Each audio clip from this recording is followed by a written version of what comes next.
So I'm here with Ria Aurora Ash. Aurora is a multidimensional light warrior, a galactic starseed light worker, singer, songwriter, and a member of the United Universal Galactic Federation of Worlds. At the age of 18, Aurora had what she describes as an extra-terrestrial teleportation experience. Since then, you have joined many esoteric orders and developed your spiritual and multidimensional understandings. If we could start off by exploring the extraterrestrial experience that you had at the age of 18. Yes. If you can just explain what happened. Hey guys, I'm Ria Aurora Ash.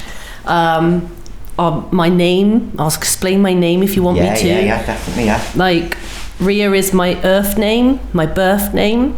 Aurora is like my spiritual name. Yeah. And then the Ash, the A-S-H, there's two understandings to Ash. You have the earth understanding and then you have a galactic understanding. Okay. So in ancient Hebrew, Ash represents shepherd, meaning shepherd, those who lead. And then, so lead by example, lead by light, lead in service to love. So it's like, you know what the shepherd does? It leads the flock. Yeah. But it's like in leading in love, not in an ego way. Mm-hmm. Okay. And that's in ancient Hebrew. Yeah. Ash, you can go and look it up. Yeah. And then the galactic understanding of Ash, again, a higher perspective of the shepherd, the leader leading from love in service to love, but also comes from the Ashtar, which is a collective. Ashtar is a collective consciousness of multidimensional beings, a collective consciousness. It's a galactic federation, and it's called. So where does that come from then, the Ashtar?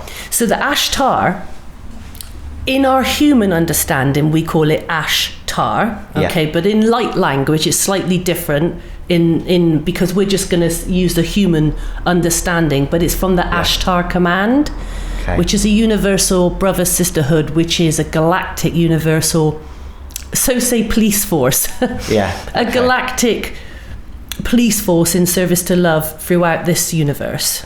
And they are multidimensional beings, and they are us, and we are them. And the Ashtar is a group. It's a group. And we are members of the Ashtar command, also down here, but we're projections of ourselves. Or we're sent in objective form. This is where it gets confusing. So do you mean that there'll be another form of yourself there? Simultaneously here as well? Yes. That's the multidimensional faceted understanding of that we are them and they are us. And we're sent in objective form. We have a projection of ourselves here in incarnation now in this human vessel, in this material world, as well as we are up there. That's why and we do, and are we ready to see those multifaceted aspects of ourselves? And that's why a lot of people are like, oh, well, where are they and why don't we see them, or we only see them flying around. Well, are we ready at the human level to see another facet of our consciousness in another body? Are we ready yet to see that diversity up there? I would say we're ready. I'm ready. We've been, but some would say they're not. And when you say they're up there, do you mean? Do you mean where do you physically mean that they're up there above, or do you mean that they're multidimensional? They're they're through. They're in, up, around, everywhere. So they are incorporeal as well, if we see it like that. So I say up there when they can fly in their ships, or they can portal in and out, that they have multidimensional Merkaba ships, which is an extension of your light body, and you can project that anywhere across time, space. So is that obviously when it enters this realm, it must take physical form. But how is it created? Is it a mind vehicle? It's consciousness. It's consciousness. It's organic. Yeah. It's alive. So your Merkaba is a living organism as well, yeah, but multi-quantum dimensional. So they can project themselves right here, right now, and we wouldn't know. Yeah. But it is just us as well, just another facet of our consciousness. Yeah. But their ships are physical and non-physical. Yeah. Yeah. So if they're aware of us and they can penetrate into our 3D dimension, how come do you think that we can't do that into other dimensions? Or I suppose we can, can't we? Well, we can when we're we do it naturally anyway. We can bio-relocate our consciousness already. We naturally do that as a divine beings that we are. We bio-relocate our consciousness at will. Yeah. But can we physically take ourselves into another dimension? No. That's where we do need that help. That's where technologically advanced we are not, so to speak, yet. Even though there are I'll get into the secret space program in a little bit. Yeah, okay. We talk about that. So do you think that there are beings that are coming and going? Oh, absolutely. And acting out things here, yeah? Yes, because of the collective timeline. And these beings are star family, as we call them, or those projections of ourself, of our multifaceted collective consciousness. Yeah.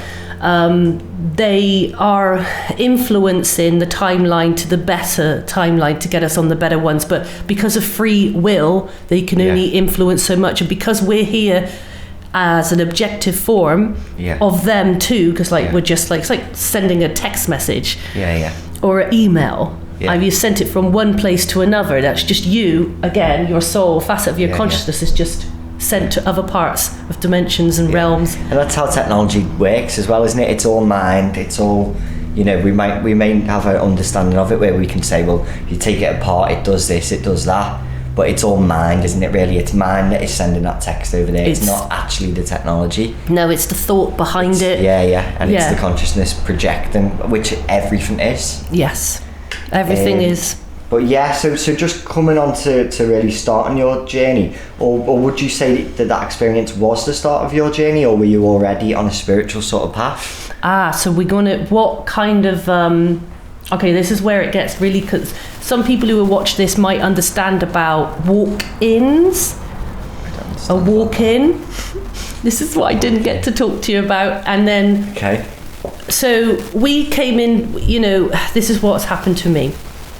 A consciousness transfer from one soul from one physical vessel to another. Okay, and sometimes the soul that's inhabiting this vehicle, this vessel, can leave for another soul to come in. And sometimes that might take time for that process, and that's called a walk in. That's the earth is that way. A contract, or is that like a breach? It is soul contract, a soul agreement. Contract. It's already been made prior to you coming here into incarnation. Or sometimes there might be a quick agreement put in place at the oversoul level when we're going at that, the oversoul level, at the monad higher, the oversoul level. All these. So it's not an infiltration. Not at all. And where does the human soul, or the soul that was incarnated into the human originally, where does that soul go? Well, it hangs around for a while for the integration phase, so you take on a lot of their traits, personalities and stuff like that, memories, the memories in your Akashic memory. It's all kind of like a merge, and then eventually that soul comes in fully, and then that one goes back to the oversoul and into another form, wherever it is, because it's already simultaneously happening now in 0 point anyway. It's just quite a simple transfer, and that's what happened to me. So Ria, born 1980 here, is still here, okay, but a facet, she is still here. I feel her memories, I feel her, and I can access her memories. I could do this, I could do that. She's still here, she's still a part of me, but Aurora is here now, okay? Aurora, the projection, in objective form is sent here now, if you know what I mean, of how that text message works. So is Ria there then, where you perceive there as, As we'll just say there is, thinking non-linear here. Not in linear time, but we're in 0 point. We're in 0 point where everything's existing simultaneously, But right now, so there's a timeline where Ria does still inhabit this body, and also there's a timeline now, what we're in right now, where Aurora is in. You see? So you're talking about parallel universes? Parallel universes, timelines on a quantum level. It's where everything is happening, but we're just here in this incarnation of our consciousness points at the moment. Now, Ria inhabited this body up until the age of 18, but she still carried on up into my mid-20s, and then I started the merge, as you would call it, a merge, a soul merge, and then the merge will hate the word split, but I don't know how else to say it. Yeah. So a walk-in eventually walks into the vehicle. This is all this is. It's just a vehicle. Yeah. A vehicle. It's about the soul. Yeah. It's about the consciousness, the soul. Yeah. And the two souls can inhabit one body at a time, one vehicle at a time, for a time in terms of non-linear. Yeah. Whilst the other one leaves, and you have to. It's a process. That the body. It's like when you watch the movie Avatar. Mm-hmm. You know, when he goes into his physical body, is into like a sleep stasis, isn't it? Yeah. And his consciousness is transferred into his alien body, which was created for him. So it's a bit like that. Yeah. But that's a very easy way of saying it, but it's more complex. Yeah. In terms of soul transfer. So your personal experience. So you were 18 at the time, and if you can talk about what happened to you when you were 18. Yeah. So I was living in Totterdown, Bristol. And I was living with my mates in a shared house. Yeah. But actually it was a flat above a cafe. And people know Bristol and Totterdown. Right at the bottom of Totterdown, there used to be a cafe, which is obviously closed down, or something else now, some fruit and veg store. But there's a flat above that, and we were in there. And I was with my ex-boyfriend and my friends, and this was a Tuesday evening, so it wasn't like I've been on it. You know, but I was 18, nearly 19. Mm-hmm. And I just remembered, like, it must have been about 7 o'clock in the evening, and it was a Tuesday, and I remember I felt like overwhelmingly tired, like really tired. And at 18, usually I wasn't never like that. I was like really high-spirited. Yeah. And I just needed to go and lie down, like go asleep. So I said to everybody, like my boyfriend at the time, Scott, and my friends, I'm going to go and have a kip and like asleep. I need to lie down. I think Scott wanted to come with me. I was like, no, I just want to go asleep, you know. Yeah. And I believed I walked, because this flat was a mezzanine. It had a split level. Yeah. So the bedrooms were at the top. Yeah. Living room was on the bottom in the kitchen. So I had to go up some stairs to get to my bedroom. The hallway was really dark because the light didn't work up there. And the light was only from the downstairs light. But there was a light in my bedroom. But anyway, I remembered going up the stairs. I remembered going into my bedroom, and I remember taking my clothes off because it was warm, and going to sleep. And what I remembered in the sleep consciousness state, the subconsciousness state, whereas semi-conscious and subconscious, is that I remember lying on this table or whatever it was. I wasn't too sure. This big silver bed. Was this the sleep paralysis state? Well, this is what first of all, I thought it was, but it wasn't. Yeah. This is where my memories were coming back to me. Yeah. First of all, this is how it happened. Yeah. I believe, and there were these beings around me. Mm-hmm. To this side, small little beings, and then a real tall dude here, a humanoid looking, and then more other beings, different humanoids, and then one normal looking, like human looking, but they were tall. Did you say you felt like you were in a bed? Are you in a bed that's your bed? Or are you on a different bed? I'm in a different... You're in a different bed. Different planet, and different... You don't know the transition. Was this your first thing that you remembered? So this was the thing that I was remembering, thinking I was in a dream state, but what I'm doing is actually recalling that I've been teleported. Yeah. So... And then they were like, there was a feeling here in my lower abdomen, and then one of the beings, they were all telepathically telling me like what's going on, and that's the soul transfer.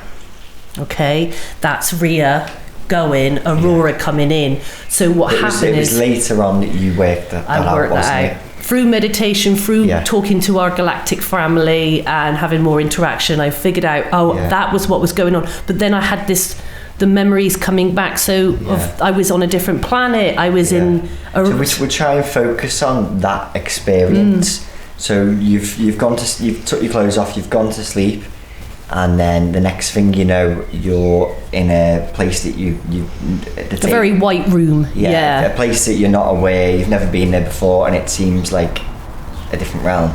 Yeah. And you've got beings around you. Yeah. And then from that point, what do you remember? They were wearing suits and white gowns, beautiful white gowns and suits, and then I remember waking up in my bed, in my earth bed. Yeah. And I was completely dripping with sweat. Back in my body or whatever, I what I thought was this is where it's called I was struggling with the acclimation. I was acclimating. My physical body has been teleported at this point. And what does this mean, acclimation? I know you've mentioned it to me before. When you acclimate, like, so I'm coming back into this physical realm, this material realm, and my physical body, as well as my consciousness, my soul, everything, which is slightly, had a bit of a transfer, is struggling to the cells of my body, my atoms, my molecules, everything was struggling to acclimate back into this third density. So when I got out of my bed, I fell on the floor. My whole body was, only one side of me was paralyzed. And I remember the light was off in my room, and I remember crawling across the floor because I had no feeling in my body whatsoever. So I was like almost like crawling across the floor. And I remember looking at the doorway. So I'm looking up, and there's this huge figure in my doorway, a man, a dude, a being, massive. His head was touching the top of the door, and his body was hench like that, humanoid, huge, just his silhouette.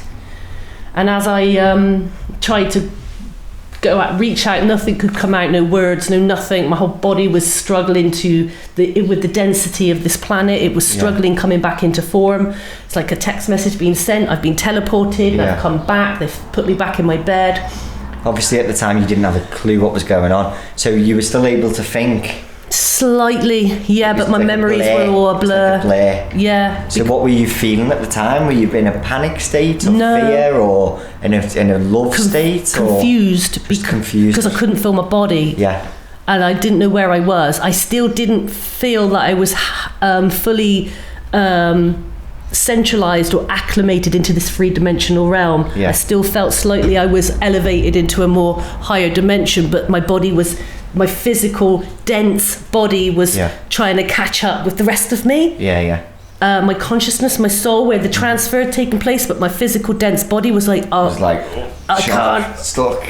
Mechanical. Yes. And then I saw the being, and I reached out, and then he just disappeared. And then my ex-boyfriend ran in the room and said, "What are you doing on the floor? Pick me up." And I was sick and shaking, and they brought me downstairs, and I was drinking water, and I said, at the time I didn't understand what was going on. I said, "I've had a frigging weird dream. I've left the bedroom, been here, all this whirlwind of stuff was coming through. What the hell, blah, blah, blah." And my friend said, "How could you be asleep? You've just walked up the stairs." I said, "No, I haven't. And then I'm trying to think now. It's like, "No, I've been to sleep." And they went, "No, you just walked up the stairs 5 minutes ago, and we heard a thump. That's why Scott ran up the stairs." I said, "No, I've been asleep. My clothes." How long did you perceive? No, 6 minutes. 6 minutes. That's how long you were away for? Well, in Earth time, I walked up the stairs. So to my friends who were eating their supper, whatever, I can't remember what they were doing. They were eating. I walked up the stairs 6 minutes ago, right? And they've heard a thump, and Scott runs up. 6 minutes has gone by. But I have gone 5 years. But remember, non-linear now, I think 0 point. So they teleported me back 6 minutes later back into my bed. So, but my friends who were downstairs in the 3D realm, back in the 3D now, I've just gone up the stairs. No time has passed to them, but to me, I went on a journey. And it was later on that you recalled just how long that journey was. But at the time, how long did you perceive it to be when you just come back downstairs? Oh, it took a while. Or was it foggy, so you Very foggy. couldn't really tell how long you'd been away, but you knew it had been longer than 6 minutes? I knew something had happened to me. I knew intuitively, I've gone somewhere, something's happened, this isn't right, I've had this, who are these beings, where was this place, what was that room I was in? I knew for years something wasn't right, I felt different. I didn't feel like Ria, so what I would try and hide my situation is with raving and taking drugs. But really, I was struggling with my acclimation level all these years of merging with Aurora, bringing Aurora in. So I was struggling with that for years. Pardon me. And then all these memories and all these downloads would come through for years after that. All the pictures and these beings all the time, the same beings, the pictures, I'd see their faces and their vibration, and I didn't understand what was going on. Then these beautiful waterfalls that I seen, I would have all these premonitions almost, like, but then it wasn't. It was more like deja vu. Like a deja vu. Yeah. And then I started to meditate more and meditate, and that's when all of it started coming into place. Yeah. So how long was it after? So you were trying to suppress it for a while, and you were probably telling people about it, and it was over their heads. Yeah. And then were you sort of getting ostracized a bit within friendship groups? And yeah, I did. Because they just didn't understand it or didn't believe that it was possible. And or did they just think you'd been dreaming? I think I was dreaming, but I had my body felt wrong. Didn't feel right. I had that feeling. It didn't feel right for ages that I was in a different body. Yeah. I didn't like the avatar. Did you say as well that did you wake up with clothes on? But I woke up with clothes on. No, hang on. So I took my clothes off, right? Yeah. And then I woke up with my t-shirt on, and I swear I took my little shirt off and my trousers off. Yeah, and I put my trousers back on, but I had my t-shirt on, and I went to bed without my t-shirt. I took everything off. I my pants and stuff. But there was like a t-shirt or trousers moment, because again, I'm still recalling like my memories from 1998. And obviously it was a long time ago. Yeah, of course. Yeah. You know? Yeah. So how long afterwards did you start to integrate this experience? How many years was it afterwards after suppressing it and not really talking about it or not being able to understand it at all? What was it that triggered you to start looking into the experience more? I would keep going like to raves and things like that, and I kept going outside going, yes, they're here, my star family, the galactic beings. I used to say, they're coming to get me, and my friends like, what are you on about? They're coming back. And I didn't even know what I was on about, at the time. And I kept looking at the stars all the time, and I'm looking to see if I could see ships, and I kept thinking, I know you're out there, I don't know why you've left me here. And I would say all this crazy stuff. Then I had an epiphany, an awakened moment where the higher self is leading and guiding the whole time, that I should now start to join some hermetic esoteric orders. Yeah, what does hermetic mean? Hermetic is like the ancient old knowledge, old understanding, old orders, hermetic science, or hermetic I'm having a mind melt then. Like a hermetic order is like a hidden knowledge, hidden esoteric, ancient wisdom, ancient knowledge order. There's so much, I could go on and on and on, but that's what I mean. It was like I had a call in to go there because I need to know what's going on, and I was struggling doing my meditation on my own. I needed help. So you went there for guidance. So what was the order that you went to, or was there a couple of them? For the first one, so I joined a little coven, a little witchy coven, and that didn't go down too well, and I didn't feel like I was gaining much from that. So I was in this like little order, and in Weston-super-Mare, and I didn't feel this was to my sole purpose. And I was guided. How many years later was this then? How old were you? So after the experience, I would say it was 2006. Yeah. Around about 2006, I had my wake-up call in. It was like, okay, all this time you've suppressed what's happened to you. You know you went somewhere. You know you went to a different planet, which I'll get into. Where I went, which I found out. I have all these memory downloads, all this stuff's coming in, all this secret language, this language which was coming through me, which was the language of light. Light language. I could speak it, I could write it, and it was this was coming just from? Coming through all the time. So from what? So from 1999 was the experience? 1998, 99. It's around then. And then it was 2006 when you joined the coven. And then that only lasted a few months, and then I was drawn to look at the Masonic Orders because I got into lots. I was Egyptian mad, and I wanted to know about. I was already looking at this knowledge. I was already going and searching through it through books, and going to look in books and knowledge in the books. And then I thought, I feel guided now. Like I was picking up esoteric books and stuff and looking at the symbolisms, and I was really guided. And I thought, I'll see if I can try and. I don't know what to do, and then I was just guided. It was like magic. It was like. Was it just a synchronistic? The synchronistic pattern to find the right order. Where shall I go? I thought it's just for men. No, it's not. There's Freemasonry for men and women. Yeah. Anyway, so I was guided to this website, which was Co-Masonry, back in 2007 we're in now. Yeah. So you've left the coven? Oh, I wasn't only in it for a few months, and I just... That didn't feel right? No, it didn't feel right. Vibration wasn't right. Yeah. I would talk about, like, these beings, and they were just, like, all into their mother maiden crone stuff, earth stuff. Yeah. And I just was a little bit too high a vibration for that. I was like grounded. Yeah. But also you'd had your experience. I've had my experience. Yeah. I come off this planet, and I come back, so it was too very earthy for me. Yeah. No judgment, but just too, and also it didn't feel right. You were looking for guidance, weren't you? You were looking for things that made sense to you. And that didn't make sense. The things that I didn't feel it. It wasn't for me. Yeah. And then I was guided to this website where I looked at this. There was co-masonry for men and women. And I was like, this is it. Yeah. This is what I think I've got to... this is where I feel my path is going. I'm leading to here. I'm still got these memories and all this download and all these messages coming through. Maybe these people can help me. Yeah. Because they might be in a higher frequency and vibration to understand where I'm coming from. Yeah. And all this symbolism was coming in. And I applied and I joined. Yeah. And there's no judgment. Anyone can join. Yeah. So when you joined, what order do you join at? So I got to in Chipping Sodbury in Bristol, Chipping Sodbury, Lodge number 9, and I went along to meet them, and it was men and women, and they were such a lovely bunch.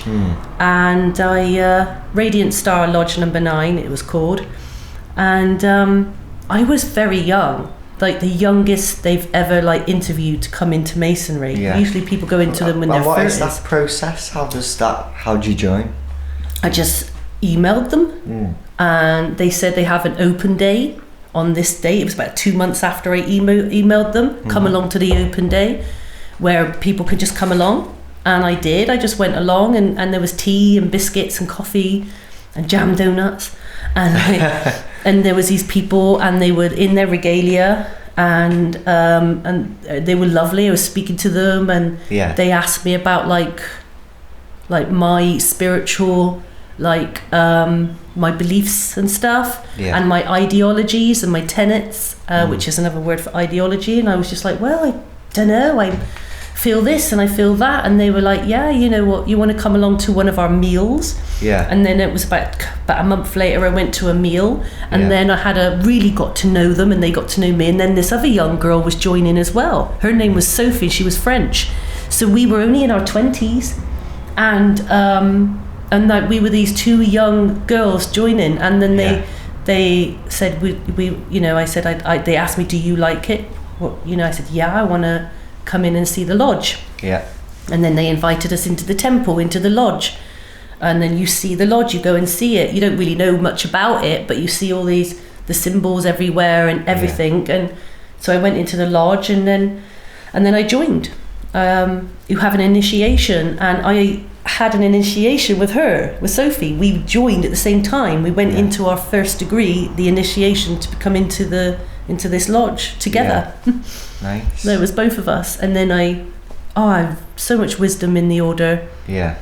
Blue craft masonry, speculative masonry, not operative. So is that 2 different kind of leagues? Is it 2 different teachings, or? Operative is more like where the station, you know, you're like you're building temples. You're actually you're building things. That's operative, and speculative is the actual Masonic teachings, the knowledge. Yeah. Okay. So after that, how did you build your way up through the masonry? Yeah, so... Because you ended up being at 18th degree. Yeah. Of the Rosy Croix order, the Knights Templar order. So I just carried on going up, really. You go through your first degree, your second degree, and then you get to your third degree, your Master Mason degree. And then there's like branches off. Yeah. The Royal Ark Mariner, I was in that one, and then the Holy Ark, and then then I went into Memphis Mizram. So there's many different branches. Are these different branches of teachings, or are these different orders? Orders. Yeah, okay. So here, got my this is Bluecraft masonry. This is the Master Mason. Yeah. With the So florets. if you just hold that up. Yeah. That's the Master Mason one there. Okay, and what's this, the first? That's the last Third. one? Okay. Third degree. Yeah. Yeah, it's a white apron for the first degree, and then the second degree is a white apron but with little blue florets. Depends what ritual they're using. Yeah. We were on the Annie Besant ritual, but the UGLE, the Grand Lodge of Men, they use a different ritual, but some of the aprons are similar. Yeah. Let me remember what they... emanation ritual. Now, if any Masonic guys listening to this now, emanation, they will understand that I know the ritual that we use. So that one's that. So what is emanation? It's just different. It's the same ritual. It's the same. Everything's similar, but it's just whoever's writ that ritual. And there's the first degree, the second degree, and the third degree, and all these other degrees that go up, and each is a ritual for each degree. So it's whoever's writ it at that time. So just slightly different styles of ritual, and they've all got different teachings and orders and purposes. Yeah, and when you, I think the male order is emanation, but then they've got, I'm not actually sure who wrote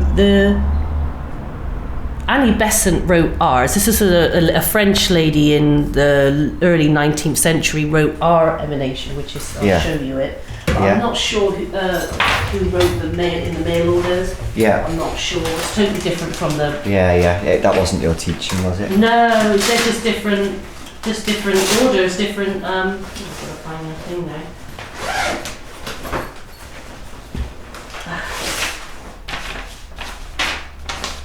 So this one is like the mark degree. Yeah. Oh, hey, okay.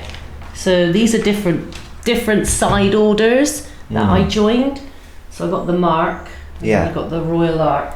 So is this still masonry, or are these different orders altogether? It's still That's the mark. Yeah. That's the mark masonry there. Right. Okay. Yeah. And then you see here, you've got the Royal Ark Mariner. Yeah. I didn't do the Royal Holy, I didn't do that one in the end, but I did do these two here. I'm going to hold that to the camera. This one here is, oh, my little pins come off. That one there is my little... I'll take a picture of that. This is the Mark Mason. Mark Mason little, but you have to take a picture, but it just means that I've been in different like side orders from normal blue masonry. So what's the difference? What would you say the Masonic teachings are really about? It's like symbols veiled in allegory. It's like it's like the symbolism, the teachings. It's all veiled teachings and allegory. It's all there. It's like we've got a veil on, and all the teachings is it's really magical. It's so magical. There's so much stuff on the internet that they don't really understand that it's I don't really listen to it. There's a lot of slander, isn't there, and stuff like that. When you hear the word Mason, it's like, people get a bit worried and stuff like that. But it's esoteric knowledge essentially, and it's knowledge that has been kind of kept away from the mainstream because of the church at the time. A long time ago. Because of the Pope, because of the church at the time, because of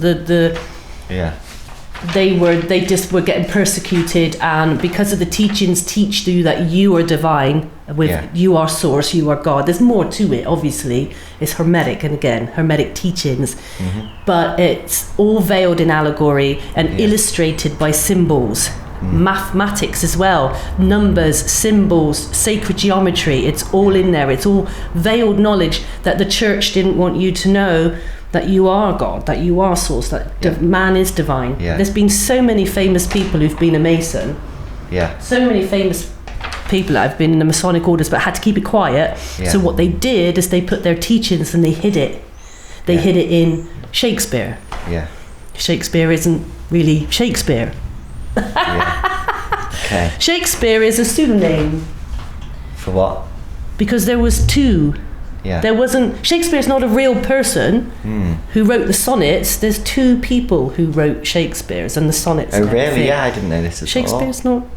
It's just a name Yeah. that was. It's like So there was no William Shakespeare? no. Okay. It's a pseudonym. Pseudonym, and this came from the Masonic Orders. Well, the two who are Shakespeare Yeah. were in Masonic Orders and were in the Hermetic societies. Yeah. Yeah. And what was their objective? These ones are very, very knowledgeable men. Yeah. And they do you know their names? Can you share that? Are you ready? Okay, in the 1500s, there was a great astronomer who was Queen Victoria's main man. Yeah. His name was John Dee.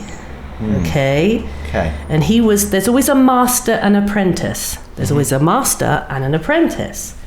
And then his apprentice was the 17th Earl of Oxford. Right. And his name was Edward de Vere. And they two make up Shakespeare. Okay. And they were both Masons Yeah. in the 15 and then the 1600s. They're So I mean, isn't that deceitful? no, because of the church at the time. Yeah. Because if you were They had to publish it that way to keep it underground. yeah, they had to. They write their sonnets. They put it all in there. Everything's in Shakespeare. It's in 12th So what is it? A night. metaphor? There's a lot of things. A metaphor for Masonic and source like teachings. Yeah, like now we're in Glastonbury and we can teach our teachings, but back then you'll be persecuted, hung, drawn and quartered. Even Queen Victoria knew this. Yeah. Sorry, Queen Elizabeth knew this. Sorry, this was Elizabeth. Sorry, not Queen Victoria. Queen Elizabeth. Sorry. It was so her father, obviously Henry. John Dee was his advisor, and then when Henry died, and Elizabeth came in, so but Elizabeth was aware of these teachings. She knew. Yeah. She knew the golden rule. She knew it. Yeah. So, but do you not agree that maybe these establishment and the hierarchies and stuff, are they not trying to use it against the people because they're not really sharing anything? I don't think. It's all there. The monarchy or anything like that. Oh, them. Yeah, I don't think that they stand for light.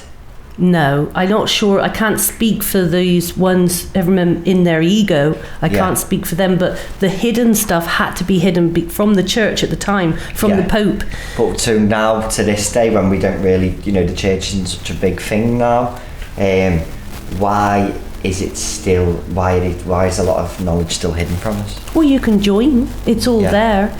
It's in Shakespeare's, it's in John Dee and Edward de Vere's sonnets. It's all there in the symbolism. You have to have the eyes to see. Yeah. Those who have the eyes see and the ears hear. If you go looking for it, it's there. You'll find it, of course.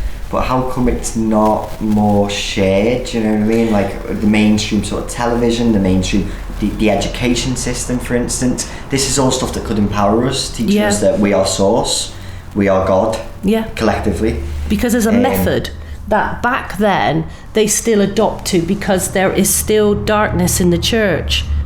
And the Masonic Orders, and the Knights Templar, remember this derived from the Templars, it derived from Atlantis to Egypt to Sumeria, into ancient Greek and onwards to now. And the Templars knew this knowledge. They had to conceal it from the church. And what's happened is still there are moles and spies everywhere that want to use these teachings for darkness when really it is pure light. Yeah. So when the soul, the human vessel, the soul of that person is ready for the teachings, they will go and look for the teachings. They will go and join these orders. Our doors are open, they say. Do you think that it kind of balances itself out for the fact that it is somewhat esoteric? So the average person, if we were just to push all this information on them, it's too much. It's too much. Hold my hand up. What has happened to me recently? I've come in with all this knowledge, and some people can't handle it. They said, you're too high vibration for me. It's too much, because the soul's not ready to hear the knowledge, to see the knowledge, to embrace the knowledge. And that esoteric, it's there's so much dogma out there and dogmatic teachings. So the pure teachings get locked away, but it is not always there if the soul wants to go and learn it, if the soul wants to go and find out the truths. Like on my picture here, the ancient Latin, which I'll show in a minute. I am the light, the way, the truth. It is there. It's all there. It's all veiled, but it's there. But so for the evolution of consciousness on this planet, do you think that we should have more education on stuff like this, and we should understand our consciousness and our collective impact on creating the world and the reality around us? You know, I believe that we're projecting reality collectively from our singular points of consciousness, and collectively we are creating everything that we're seeing as physical is mind. You know, it's created from mind, it's created from consciousness. Consciousness exists before matter, and matter is a product of consciousness.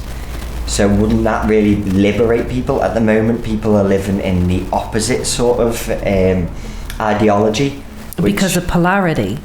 Because we're still in polarity, we're still in duality within this realm, so it's hard to balance that. There's polarity in the higher realms as you go up in higher dimensions, and duality, but this is very dual, this realm. This realm's very dualistic. Very. But and it's to find that happy medium, to find that balance is proven difficult for the collective, and this is why, you know, Star Family and other it's for the last 26,000 years before the fall of Atlantis and Lemuria, you know, it has been very difficult to get back into that 5D state of consciousness that is existing right now. I need to use the light. So we just had a little toilet break. And we were talking about the Masonic Orders that you've been in. So where were you? So you were talking us through some of the different orders. So if you want to carry on. And that was my my certificate when you become a Master Mason. And where it was, which was Lodge Radiant Star number 9. It was in 2013. And basically it is the declaration that you are a Master Mason, that you've gone through the rituals, you've gone through the degrees into a Master Mason. So what degree is it that you pass to become a Master Mason? Third. It's third, okay. Third degree. And this is what you get when you become a Master Mason, a third degree. And obviously it goes all the way up to 33 degrees. In craft masonry, yes. Goes higher in another order that I'll talk to you about. So in craft masonry, blue craft masonry, it does go up to 33. And then there is other orders that come off that. You have actually, I'll just get that out. This is the other one. So I told you about the mark. So this is the other order, but it goes up higher than 33. So this order goes higher than 33. This one goes higher than 33. Okay. 97 degrees. 97. Okay. Now it's to reach 97 degrees. It's a lot quicker to jump the degrees. It is okay. So don't people panic when you think. But you said you reached the 18th degree. That was not in this order. Oh, okay, so it's a different order. This order is So this order is ancient and primitive rite of Memphis Mizram. Okay, Memphis Mizram. It's an ancient Egyptian esoteric Hermetic order. Okay, you have to be a Master Mason to join. And this is the, and again, there's this a side order of Masonry, and it goes up to 97 degrees. So higher than 33.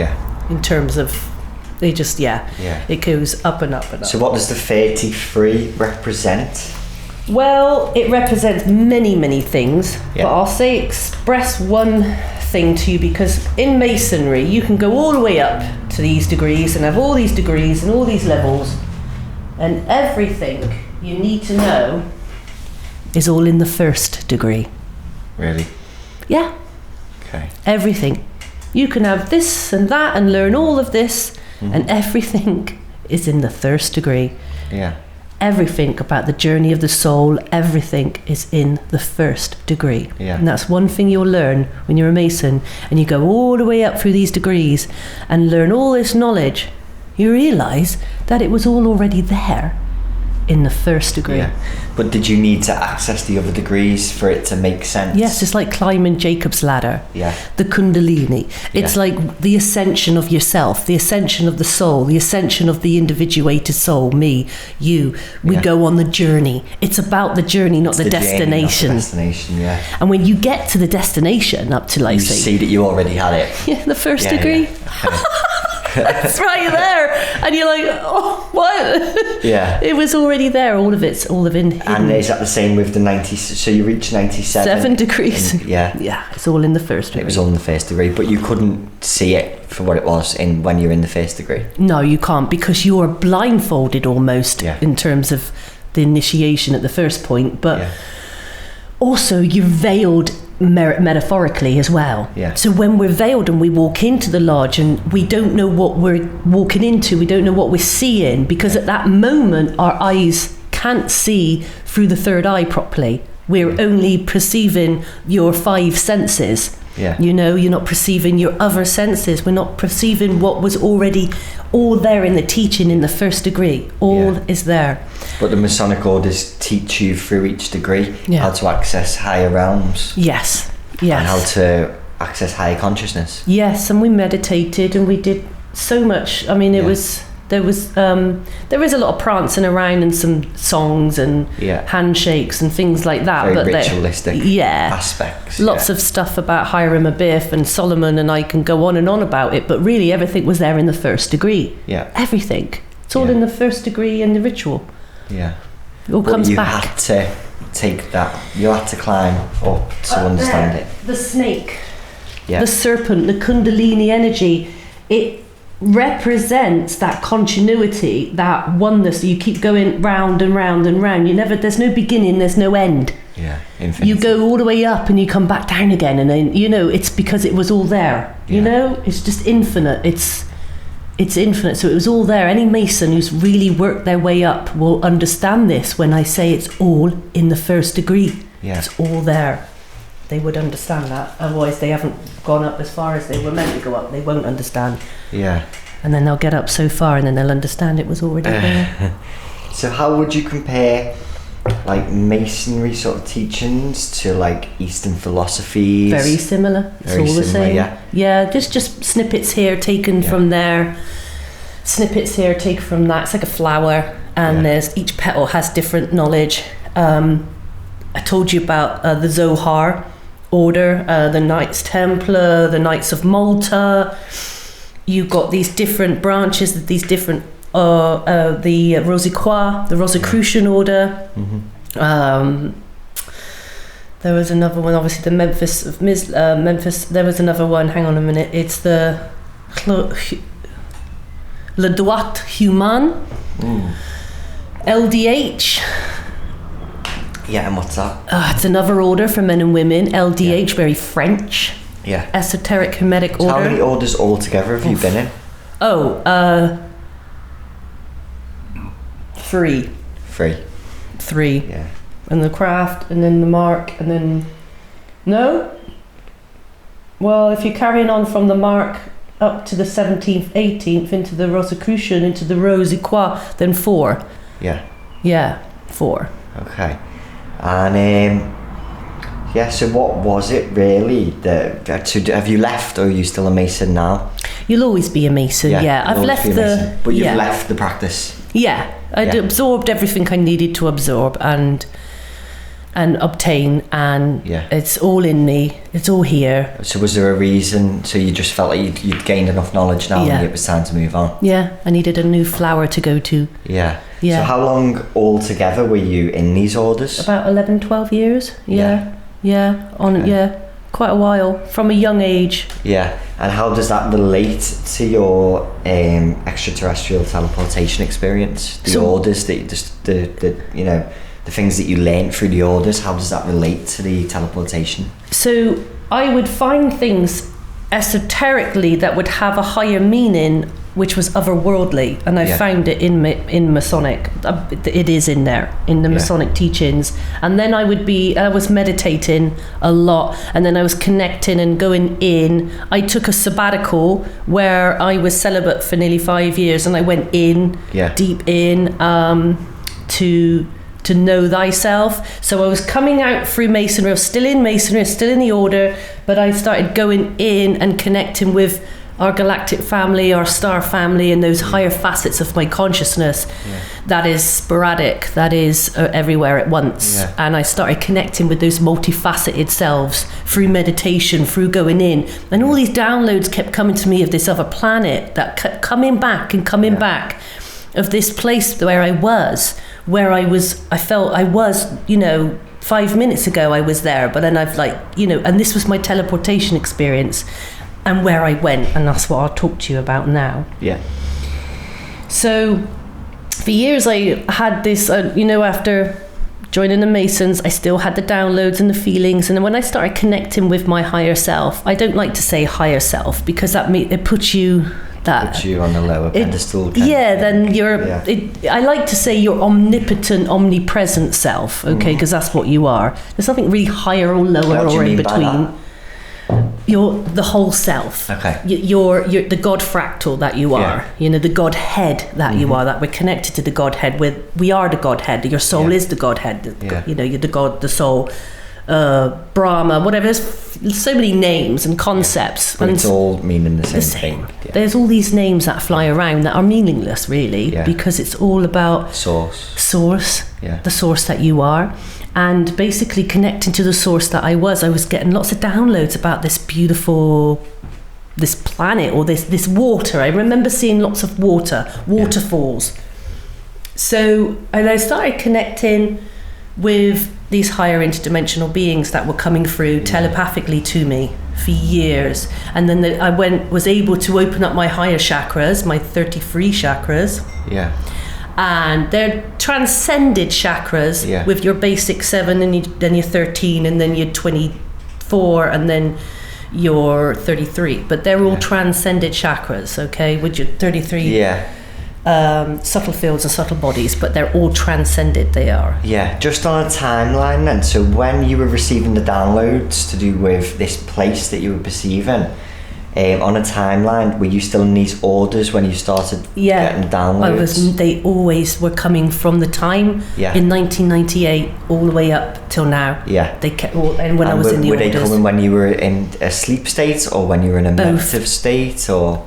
Just normal everyday things, like washing up the dishes. Yeah. A memory would come through. Yeah. A download would come through. A high pitched frequency would come through, and then in here in my ear, and then I would have a download. And what would you explain for anyone that hasn't heard the concept download before? What would you explain? A memory. That? Yeah. An algorithm. Yeah. It's like we're a computer and we've just been put something's just a new algorithm's been written into us. Yeah. But it's not new, it was always there. It was hidden. You're just reopening it up like Pandora's box. You're reopening up your Akash, your Akashic record. Yeah. So, and when you're able to go deep into your Akash, your Akashic record, which is deep in meditation, or even when you're far-assing around, it comes in. Yeah. These memories just keep coming, and memories of me being on ships, spaceships.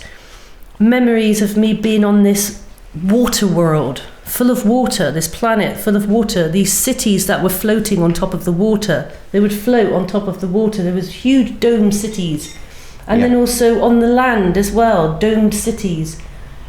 And I was trying to think, where is this place? And then inside this planet, there's just for miles and miles and miles cities, ships just flying around. There was porting systems, they could dock in and out, and it was all these memories. It was like, information download. What is this place? Where is it? Mm-hmm. Then when I started grounding myself in my meditations and started speaking to these higher interdimensional beings and facets of my consciousness, I started realizing where I was and why that memory of this one particular planet or moon kept coming back. Kept coming back. And then I started to realize and work it all out, put the pieces of the puzzle together, where I went when I was teleported in 1998. Yeah. And I went to one of Jupiter's moons, Ganymede or Ganymede. Yeah. And so is that in this solar system? Jupiter has 67 moons, and 3 of the most important moons is Ganymede, Europa, and Iona. But there's many other moons. Yeah. But so it's not a multi-dimensional place. It's a place that's within this solar system, or is it both? It's both. It's both. Everything, yeah, it's both. Yeah. It has parallel realities, parallel realms, parallel to that. It's multi-dimensional. It also has a soul, and also wasn't even native to this solar system. Ganymede was brought here. Ganymede comes from a different galaxy. Okay. Ganymede comes from Andromeda. Can you explain? Yeah, can you elaborate? Can you break this down so it's more palatable? This is the thing. Many of us have multifaceted aspects of our consciousness in Andromeda right now. Yeah. A timeline playing out where they brought our galactic family brought this moon as a base, a star base. Yeah. Is this our moon now that we're talking about? No. Oh well, there is stories about our moon. Yeah, because I've heard a few stories. So what would you say? What would you perceive our moon as? It was brought here too. Yeah. For what purpose?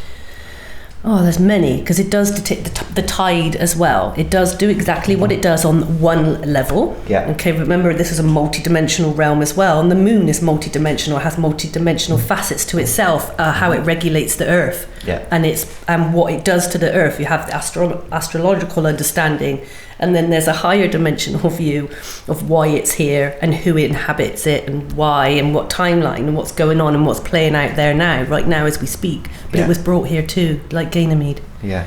Ganymede. Yeah.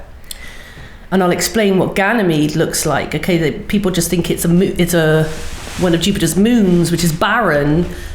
There is water on Ganymede.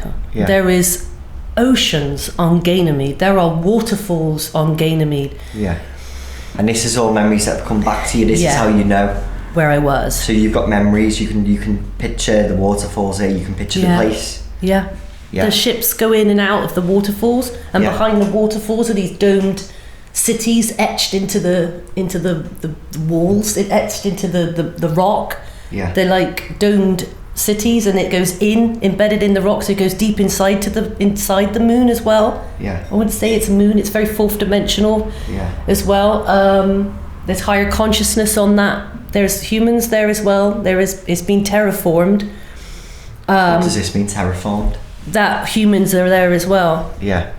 So is that the souls that have been swapped? Is that where they're... Well, kind of, and also that their secret space program are very aware of the influence that Ganymede has of having it being a galactic federation headquarters.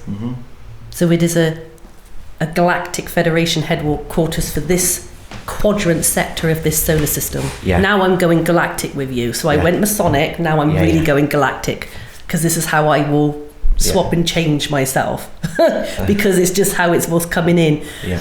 So can you explain the Galactic Federation? So the Universal Galactic Federation of Light, or Galactic Federation of Worlds, is like an umbrella, and underneath this umbrella, it's like a universal force that is there for good. And underneath that, you've got multiple sections. Ashtar Command, Jupiter Command. You've got these other commands that come under them, and that's the Earth name understanding. Everything is light language. But let's just call it Earth. I have to use an Earth distinction and a vernacular to explain to you. But these are all and this solar system is a quadrant sector. That is throughout this whole galaxy. There's so many different quadrant sectors where there are universal bases and star bases. There's 72 star nations that I'm aware of, but there's probably more that come together as a united force for good under the banner or under the umbrella of the Galactic Federation of Light, Galactic Federation of Worlds. So when a lot of people refer to themselves as starseeds, are they part of the Galactic Federation? Yeah, more than likely you are, more than most, 100%, You just haven't picked up on that galactic bit yet. You're still in your Earth body, or you're still in your Earth, you're still grounding into your Earth understanding and learning all your Earth stuff, which is fine, which is fantastic. Then you can go into those galactic realms as well. Does everyone have that multifaceted galactic energy side to them? Because everyone has that every galactic, single one of us. Yeah. No one's immune, no one's different, we're all equal, we're all one. Yeah. We're all on the level, we all part on the level. Yeah. And then Masonic teachings, we all part on the level because we're all one. Yeah. So so Jupiter itself, let's go to Jupiter now. Mm-hmm. Jupiter also has floating cities. Yeah. And beautiful floating cities in the sky. So does Venus. Venus has beautiful floating cities. But there's a core. Venus is inhabited inside the core of Venus. You have to travel through the poles, for the North Pole and the South Pole, to get into the center of Venus, where the heart of Venus is, the city. It's beautiful. It's like this. It's like countrysides and flowers, and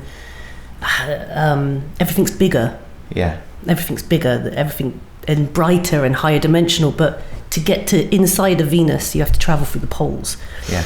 And there's floating cities on the outside of Venus. Yeah. And that's the same with Jupiter, and that's the same with Ganymede and Europa and Iona and all these other planets in our solar system. But like, there's a hub base for this galactic federation that happens to be on Ganymede. Mm-hmm. Why? Because it was brought from Andromeda, from the main headquarters that are outside of this galaxy. Higher dimensional understanding. Yeah.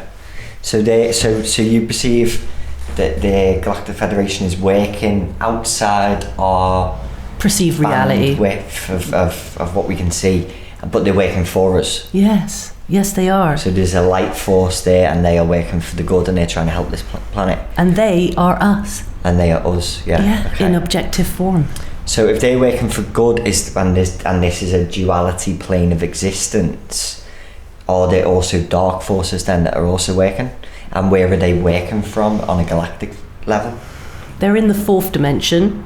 They're they're multidimensional, but they often only exist mainly in the third or fourth dimension, but they have technology that sometimes we cannot comprehend at our level at the moment. But there are darker forces at play that come from different star systems that have always been fighting with that we don't fight. It's not like we're fighting, but we preserve this beautiful soul of this planet and its inhabitants. But there are these forces that keep coming in, trying to lower vibrational forces. So they from a lower dimensions. Yeah, even though that they're source, they're still part of us. They're still part of us, but they're just in the vehicles that they're in. Yeah, they're in a lower frequency. Yeah. And there's been many names of these beings, mm-hmm. and some do look humanoid like us. So is this like the anarchy and stuff like this? The Anunnaki. The Anunnaki, yeah. Yeah, so the Anunnaki, they've been around a long time. They come from a different solar system. And some of them, we have facets of an Anunnaki, but they have kind of come together with the Draconians, and I hate to say it, like when I go into that, talking about these other beings, it gets really like, I like lose people. Yeah. But they are like, they come from Draco star system, the Draco constellation, and Orion. They're Orion beings. There are some positive Orion beings, and there are some negative Orion beings. Yeah. Lower vibration. And then these ones that are Draconians, that's why we always say we're under Draconian rule. Yeah. Because we take that connotation from these beings that come from outside our solar system to control planets, to rule planets. So are they all very much aware of each other? So there's this Galactic Federation, then there's some lower vibrational entities or aware of them in the Draconian area, and they're aware of each other. They're all aware of each other. So how come? So what is this Earth, and what does it represent? And how come we, or the average person, isn't aware of these entities, but these entities can have influence over this plane? Because of the Matrix. Yeah. Because of the Matrix. It's because of the duality that's been playing out on this planet for so long. And the Matrix, that's not a conspiracy theory. We're in a Matrix. Yeah. And is there have we been led into a matrix, or has it always been a matrix? Or There has always been a timeline where the matrix exists. Yeah. But also remember, when we were in Atlantis, in that timeline there wasn't a matrix, or there was before the last remnants of Atlantis. But before Atlantis was Lemuria, or Mu, or Hyperborea. These were ancient names for Atlantis. Yeah, and before. Two continents. One was Atlantis, one was Lemuria. Two continents. But then before that, it was one continent called Hyperborea. And what was the civilization that existed on them? Higher interdimensional. We were in our fifth dimensional consciousness. Yeah. Fifth dimensional consciousness has inhabited this world. It's here right now. We're doing it when we talk about this. We're moving into that fifth dimensional consciousness as we speak. It is here. It's you acclimate to it. Yeah. You adapt yourself to it.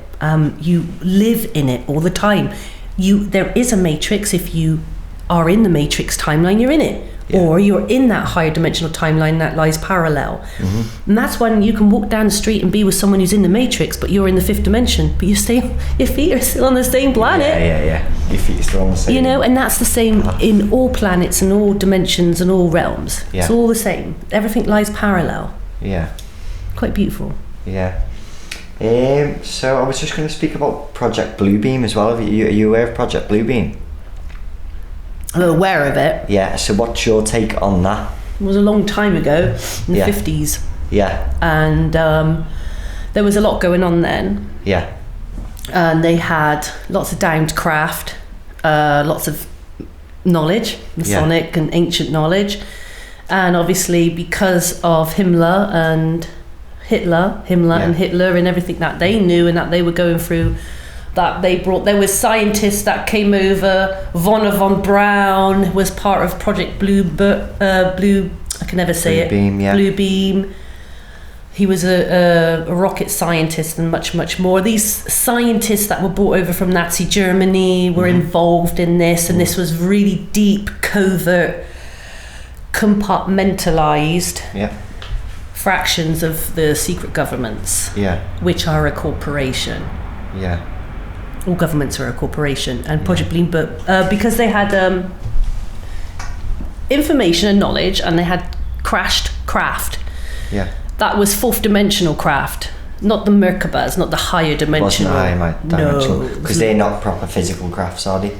They're physical and non-physical. They're able to warp and materialize and programmable matter. Okay, we're going really deep now. Okay. Quantum mechanic understanding, programmable matter. These beings could do quite a lot with matter to program it, as we can ourselves. We can thought, that's it, but we're just not at that. We're just not quite there yet to program this into something else. We're just quite not there yet. It's not instant manifestation. It can be. It is and it isn't. We're not quite there to manifest an apple. Yeah.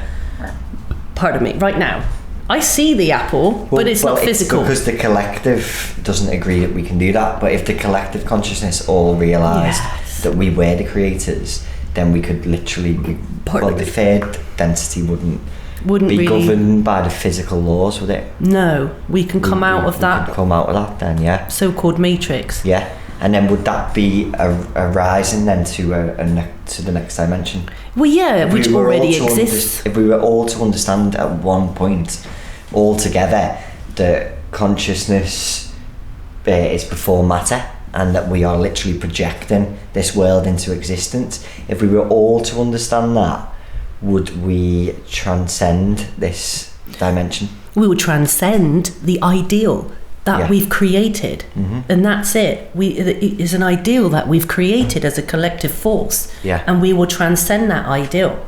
Yes, well, it's called the matrix that we've created, so to speak. Even though some people go, "I've not been involved in that creation," but no, but there's others that maybe have, and that's the problem here.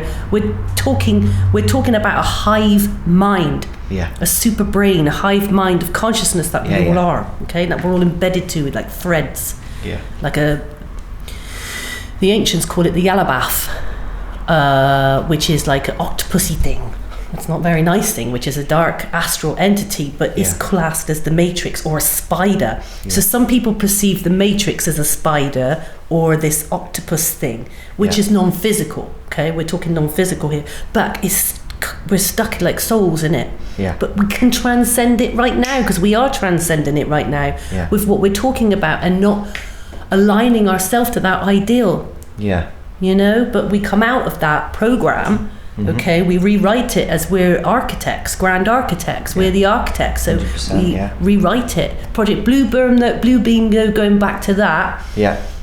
They were aware of this sacred knowledge. Yeah. They were aware of the dying craft that they have, and they is very secret, and they were able to back engineer the craft, so to speak, and that's how we. So you think that was so in Roswell, for instance? Is that what we're talking about at the moment? Oh, we go before Roswell. Well, Roswell was in the 40s, but they had dying craft before Roswell. Yeah, they knew about it. Some people claim with Bluebeam, like there's been, I don't know if you're aware of William Cooper at all, but he was in the CIA, and he came out and he was talking a lot about UFO stuff when he came out the CIA, because he was privy to lots of documents and stuff like that, and he's seen ships himself. Yeah.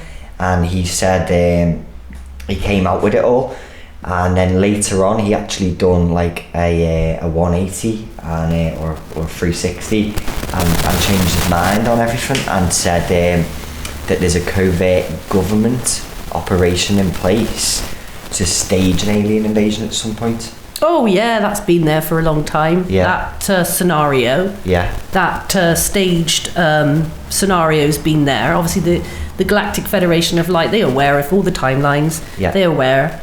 They can see that timeline playing out, which does probably exist. There is a timeline existing of this fake alien invasion that they've been trying to bring into our physical reality. Is that terrestrial? Or, well, I suppose if the beings that are behind it are, Now it'll be again how do we call it? So it would be like Secret Space Force. Yeah.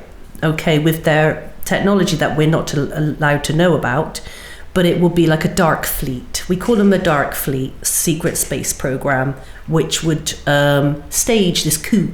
Yeah. Yeah. This coup d'etat. They will stage it, or try to stage it, to bring in the fear. But is it here? No. It's not going to transpire into a physical timeline in the collective. They can't do it. Yeah. They actually couldn't even see past 2012. Project Bluebeam also had this. All right, we're all able to see into future timelines once you get into a deep meditative state, all right? But collective future timelines is a little bit difficult to see into. And they had the means and ways to look into future timelines, and how the variables will play out, and they were able to see up to 2012, and after that they couldn't see, and they still can't see now. They're just playing out what they can, each and card. How were they seeing, do you know? How were they able to do that, and how come that stopped? How come that ability stopped? They were able to see the Twin Towers come down. And that was how that was staged, and many other things, many other wars. The whole CIA facade regarding ISIS is CIA. Yeah. You all know, and the Benghazi and all of it. They were able to see all of that. It's all timelines playing out, but they couldn't see after 2012. Yeah. And why do you feel that is? Why do you feel there was something that they came out of universal law. There is universal law about free will, and there's something that they will try and influence the free will of man and the collective, but there was something they couldn't do. There was something happened. I can't put my finger on it. I was explained it, but it's hard to talk about it in English, but the download comes in light language. There was something like a glitch in the Matrix. Okay, I'm just going to try and put it as a metaphor like that. There was a glitch. And after that glitch, they couldn't see past 2012 timelines. Yeah. They couldn't see past it. So, but they'll keep going on with whatever they're going on with now, which is friggin' COVID. Yeah. You know? Yeah. And all this pandemic. Keep us in our fear state and keep us low vibrational. Yeah. So would that be the lower vibrational entities that are at work there? Is that yes, are these the people who are running the agenda with the fear campaigns and stuff like this. Yeah, and a lot of the smear stuff that you read on the internet is just them. It's 77th Brigade. A psyop. Yeah. A lot of it, some of the stuff's a psyop. Even the stuff that you read about the Masonic Order, it's all a psyop for you to disregard it. For you, it leads you in a different direction than the direction you're meant to go. It's misleading disinformation. Yeah. They implant people to put this stuff on the internet for these sheep to follow. That's the 77th Brigade, isn't it, of the army? They've got a branch of the army that solely focuses on putting out certain comments and stuff, and then people will see, this is the general opinion, and it's a digital army. There's a digital army out there 100%, and it's a psyop. It's a psyop. And their input they're an algorithm, a psyop algorithm put into the computer, put into the system. Into the code itself, And then people will follow it. They'll go online and they'll see a trend and they'll think, this is how everyone's thinking. I'm inclined to think that way. All this save the children stuff as well. It's a psyop. Yeah. It's a psyop. I'm not saying children go missing, of course they do, but it's gone way overboard. And I'm a mother of 2. It's like, I know, but a lot of it's a psyop. Be careful what you read on the internet. They're sat there like that with their fingers while the fucking sheep are like, oh my God, and then people are posting things on the internet about save the children and all this. QAnon stuff, isn't it? There's a lot of conspiracy stuff that I'm massively open to, and a lot of conspiracy stuff got me on this path of realising that we are all a part of a collective consciousness, and it got me on the spiritual path and stuff like that. But there's a lot of psyops out there within the written into the program sort of realms, and I think QAnon is out there to put half truths out there and half false information, so people just coming into the truth sort of scene will get led astray. Yes, see, they're all psyops. Be wise in what you read on the internet, because a lot of it is unfalsifiable information. You can't falsify something. You have no physical proof, so it's unfalsifiable. All you're using is your discernment. And then if you follow that, it's just, and you're not using your discernment properly, then you're classed as the sheep. Be the shepherd, be the ash, lead by example, use your discernment, stay in 0 point, look out for the psyops, be wise and meaningful of the misleading disinformation that is out there. So always stay just kind of in your intuition as well, isn't it? Yes, staying in your intuition, into your purity, into your pure self. Know thyself, as we say. Know thyself, because there's so much stuff out on the net. But do you not think it's healthy to really explore and go down rabbit holes, but also keep that kind of disattachment as well? So go down it fully accepting it, in order for you to learn more, because if you've got any doubt, then you won't dig deeper, will you? Well, you are Alice in Wonderland, so yes, so if you want to go down that rabbit hole, carry on down it, but then come back and integrate it with the other things that you've learned through life. Yes, if you see that, that's how you'll find truth, isn't it? And at the bottom of that hole, what have you really learned? So that's, again, soul growth, is soul expansion, if you wish to be Alice in Wonderland. And that's what I'm saying, there's multiple avenues to follow the white rabbit, as they say, all covert names, but it all means something, like Project Veritas. I told you about that. Do you know about that? No, I don't know about that. Similar to Project Bluebeam, just a different name. Same stuff, just a different name. Like, the truth is out there right in front of your eyes. People barely see what's right in front of them. Because they're not looking through their lens properly. Through their third eye is connected to the inner heart. They're just not there. They're not that continuity. So people barely see what's right in front of them. It's all there.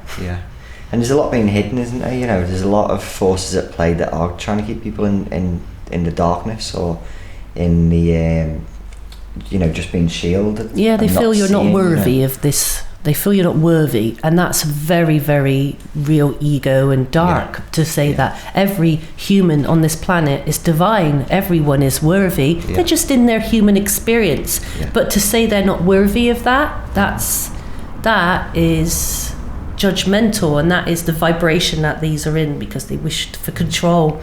They go around many planets. So when you're saying they, so in terms of, so you're saying that you feel that the Masonic Orders that you were in, because obviously it's quite out there that that the elites and stuff are in the Masonic Orders and stuff like that, or are they? Which you disagree with? Or are they? Yeah. Or is that not just a pseudonym again? Yeah. Is that not just a misdirection? Yeah. But then when you're referring to they just then, who are you referring to there? Then it's still secret.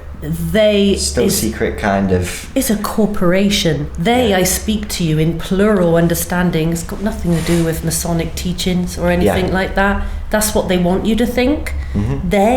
They are corporations. They are the banks. They are this. They are that. They are ancient families. They are these beings that come from these different solar systems that try to govern and terraform. Still secret societies behind that. Would you say? No, it's all a misdirection again. Yeah. Again, there we go with the if it's they. Yeah. Because you can't see the truth right in front of you. It's a corporation. It's a compartmentalized corporation that goes a long back, but it's still source. They are still source. They're still beings that are. Yeah. But they've just in that frequency. But they go around planet to planet doing this, and they keep reincarnating into these vessels that go into these ancient families or whatever, into these roles. This is what I've always thought, actually, that they must, because there seems to be an agenda at play that's been at play for eons, and it's been moving into this direction, which is like the fourth industrial revolution, which is going to be like a technocracy, and we're going to be bringing in technology and mixing with technology and stuff like that. So it seems like this is an agenda where we've been drove this way for a long period of time. So it only makes sense that whoever's planning these events is reincarnating. Yeah, into this totalitarian society that they want to bring in. Yeah. Draconian totalitarian society. What we're trying to build is, I'll say the opposite, the opposite, a cornucopian utopia. Yeah. That is what the higher interdimensional understanding of this realm is, that she is already that. We're just in this timeline, unfortunately. Yeah. But there has always been an agenda, but that agenda, they're a catalyst for our awakening. If we see it like that. Yeah. Now, what people are forgetting off the pun is that everything is a catalyst for something else. Yeah. And like now, what we're seeing with the COVID stuff, it's a catalyst. Is so many people are waking up to the suppression and the total lack of true information and the propaganda, and so many people who at the start of COVID who were very scared of it, that I know personally, are now starting to question it, and a lot of them now are actually seeing it for what it is. So it's worked as a catalyst. It's backfired, and that's that dualistic sort of polarity thing, isn't it? Like the harder they try and push us down, the more they're gonna rise us up. That's the cause and effect. Yeah. Like a rubber band, Mm-hmm. They cause and affect the effect. So it's problem, reaction, solution. Yeah. The problem, they create the problem. Yeah. They get the reaction from the public, and the solution often is the vaccine and all that lot. Yeah. But it's not having the desired outcome as what they wanted because of that cause and effect, because they're playing against the polarity of this collective force at the moment, this hive mind, our collective consciousness. You're playing with timeline polarities here. Yeah. And they couldn't, like I said, they couldn't see past 2012. So at the moment, they're just playing their catalyst game. Yeah. That's all it is. Yeah. So is that why they've upped the ante so much? Is that why they've upped the fear? The world is a stage. Yeah. The actors take their station. They take we all play our parts. As Shakespeare, that is John Dee and Edward de Vere combined, said, this is a stage. Yeah. We are the actors. Yeah. And coming into like the age of Aquarius and stuff like that, so they couldn't see past 2012, and now we're coming into this age where everything's accelerating, and a lot of people are just getting into things that they wouldn't usually be into, and there seems to be a natural awakening happening. So how do you see that playing out? What will that entail? See, so this catalyst called COVID, this pandemic called COVID, is allowing and making people go in. Yeah. Right now, it's making them think and go in, and really, really, well, they should be going in. Not everyone will go in, I'm afraid, because again, what matrix timeline they're on. But you can see a lot are going in. They're having to go inside, and their fears, their anxieties, their traumas, their everything, and what else they're feeding is loosh to the collective, and to these astral entities. I call it loosh. It's like food. Fear is food for them. Yeah. They call it loosh. Yeah. Anyway, I feel that people are they have to go in lockdown. They have to go inside and feel what's been going on, and waking up out of their illusion or their ideal that they believe they're in, that they believe they've created. Yeah. It's an ideal. Your world is an ideal. Yeah. So just going back to that loosh then, so that's an energy that lower vibrational entities are feeding off. Yeah, unfortunately. It is real.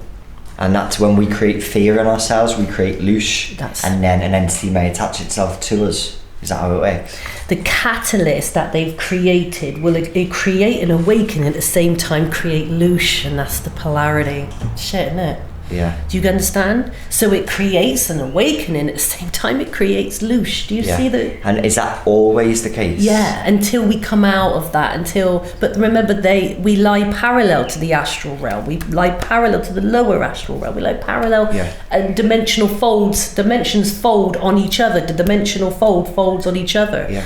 It's basic physics, but everything lies parallel, or it folds in on each other, and it will always be there. But the more we raise ourselves in frequency and vibration and illuminated consciousness, it will. Yeah. They can't enter into that higher frequency. They can't live in that higher frequency, so they can't. There's no loosh there. Yeah. But right now there is. So, but with everything existing always at once, so there will always be the lower dimensional aspect, and there'll always be the higher dimensional aspect. Yeah. At the moment, we're kind of in a in between type, like limbo sort of world. Where they can both access. Yes. So how do we start to access the higher, and how are we preparing ourselves to incarnate into the higher eventually? Is that why we're here? Well, we've just chosen this vessel at this time to incarnate, to support this realm in the collective understanding of this realm, to move into, shift into that higher frequency. But there will always be that, and there'll always be that, and there'll always be the infinite space in between, or they call it the imaginary mass. The void. There will always be that, because that's creation. So there'll always be polarity. It's just the way it is. Isn't it how Source that we are wants to play? So then when we talk about both beings, the higher galactic beings and the higher vibrational beings, and the ones that have more positivity and light, the light beings, and then the darker beings, they're all aspects of Source, which ultimately is us. Yes. We're just, multifaceted, fractal, quantum. And it's just spirit. It's just blown itself up into all these facets. So do we Morpheus. So do we eventually, do we expand so much multidimensionally as well, that eventually we start to come back together to Source all as one? Yes, it's like... Or does it always stay out? It's out and it's in. There's a journey of going back to Source when you're already Source. The first degree. You go all the way up to the 33rd degree and the 97 degrees, and then you come back down to the first degree. You go all the way on your journey inwards and go in to Source. And you are Source. It's all there. What a game this is, isn't it? A game.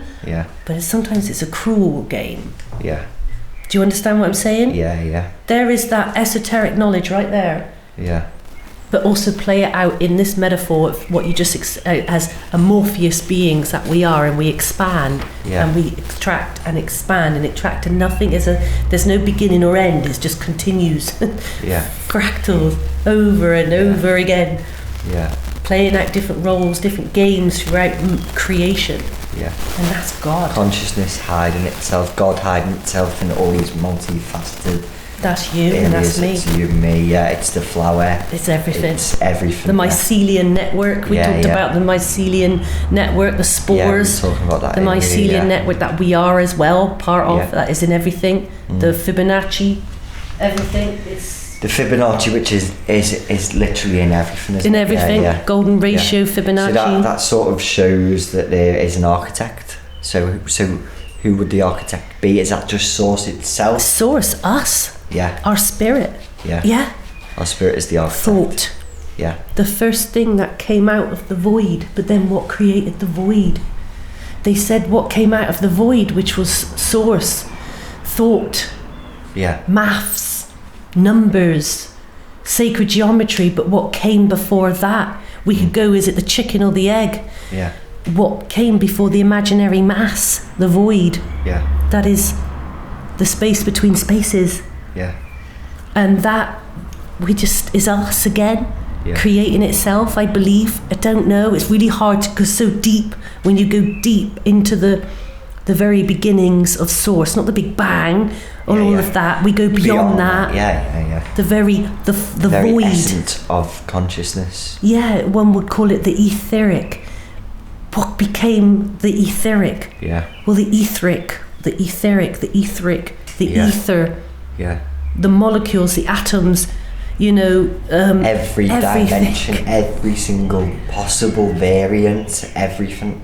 What came before that? Yeah. Again, they say the void. Yeah. But what created the void? Well, thought just appeared. Yeah. It just created itself. I don't know. It created the void. The void created itself, then came from the void, cometh us. Yeah. Just going into the 33rd degree masonry stuff. So we touched on 33 chakras, but we didn't really elaborate on that. So can you explain what the 33 chakras represent? Oh my God, there's so to reel off all the names. Some of them are transcended; they don't have names. And if you were to look at them, so obviously we've got the 7 known chakras. Some people say there's also 8. There's a hidden chakra. Yeah, there's a hidden chakra here as well. There's a hidden chakra there, and you've got the inner heart chakra, the higher heart, the lower heart. Yeah. The pituitary gland, the pineal gland. Yeah. Then you've got your but above the soul star, underneath the soul star chakra, 13 inches above your head, you have the soul star chakra. Under that one, you have the well of dreams, or your Akash. You have your galactic star chakra. Yeah. Oh my God, they go up and up and up. Yeah. And then you have your earth star chakra, which is below your root chakra. Mm-hmm. That's the earth star chakra. Yeah. There are different names, but I'm just the names that I'm aware of that I use is Earth Star, Soul Star, and then more transcended chakras beyond that. So the 33 vertebrae, the Kundalini, the Chi energy, Jacob's Ladder, they're all different names that the body of the Christ consciousness that we are, we're the Christ, we're the body, we're the monad. I just put it here in my...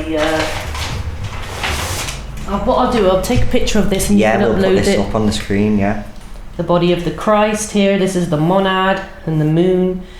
I mean, it's all, there's so many sacred symbols on here, but it's understanding that the material and the physical, the spiritual and the mental are all one, and the ether is all one. It's the Fibonacci and the G in the middle. Mm-hmm. With the G, the Masonic symbolism with the G in the middle is because the G in the alphabet is it's the 7th number in the alphabet, and the 7 seals of Solomon, the seven holy days, 7 days of a week. I mean, come on, we can go on and on about the 7, and that the 4 is hidden in the 3. Yeah, I talk about this is the Tau, and is the Trinity, but there's actually a 4th T. Masonic secrets here. This is the seal of Venus. But again, you'll put it all up. Yeah, we'll put this all up on the screen, But this is what I drew. This is my creation. This is all light language. This is light language. And for you, is this a map, would you say? Yeah, and it will every soul will download this differently.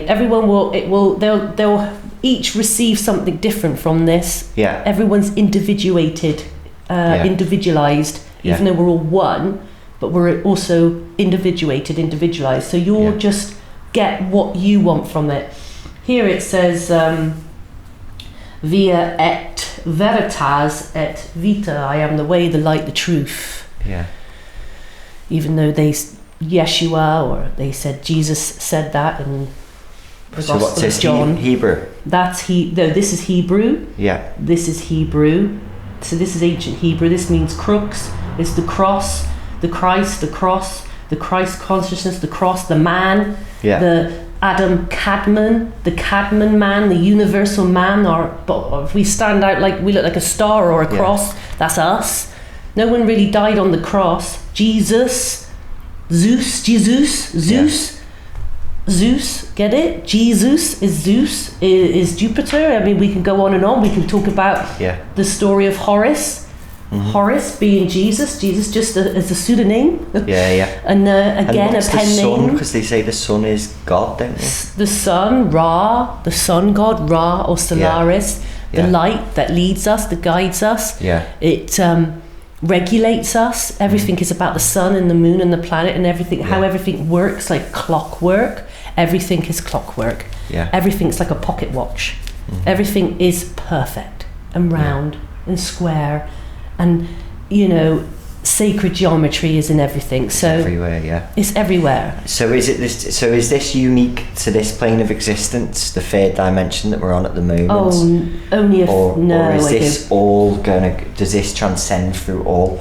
But obviously I imagine that the patterns and stuff would be different because it's different dimensions. It's multidimensional.